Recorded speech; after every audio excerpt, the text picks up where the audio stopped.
Hi guys, Mike Woolner here down at Vic's Guitar Cave. Going to talk some more about some basics for the guitar. I believe I already covered tuning in one of the other videos. If you have any questions about any of my videos or things you want me to clarify, go ahead and email me at the address on the website here. But we will get right into it today. We're going to start with a G chord today, one of the more common chords used on the guitar. The G chord is fairly simple, fairly straightforward, and there's a few ways you can do it.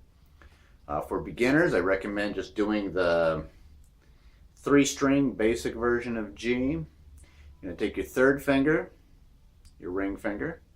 By the way, your fingers are numbered 1, 2, 3, and 4, with your thumb just being the T for thumb. You're going to take your third finger. You're going to count up to the 3rd fret. 1, 2, 3.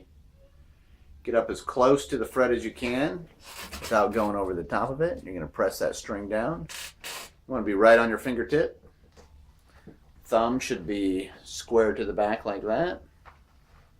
Avoid doing this. This is bad.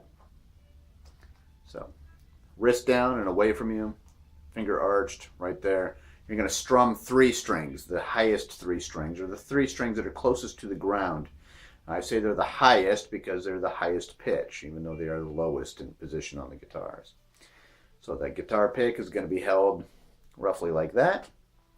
You're going to angle it down like that so it just kind of feathers through the strings. Just like so. G chord. Now, for those of you that get really good at that and you want to move into the more advanced G chord, it looks like this.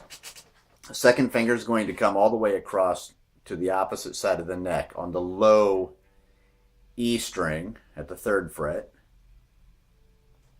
So you've got your high E string and your low E string covered by the 3rd finger and 2nd finger. Your first finger is going to come right behind it on the 2nd fret on the 5th string and press down right there. And you're going to strum all 6 strings. Gives a little more fuller sound. It's a little more practical. It's definitely got the bassier sound to it.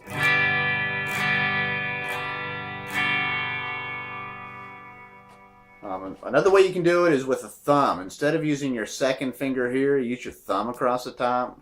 Now, there's probably a lot of guitar purists out there that will say, no, you can never do it that way. You must do it the other way. I've been doing it this way for decades, and it always works. It always sounds good. So I don't remember seeing a rule that's saying that you weren't allowed to. So I don't mind this. This is an okay way to play G, and I believe Jimi Hendrix would play it this way sometimes as well. So if Jimmy could do it, I see no reason why we can't. So thumb across the 6th string on the 3rd fret, and it has 2 purposes. It has to push down the string here, but it also has to lightly rest against the 5th string to mute that string.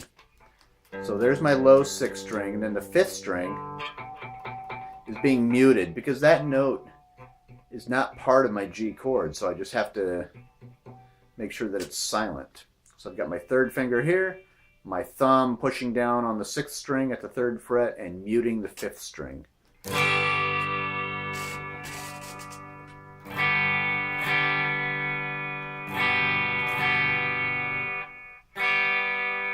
3 different ways to play G. Thanks for watching.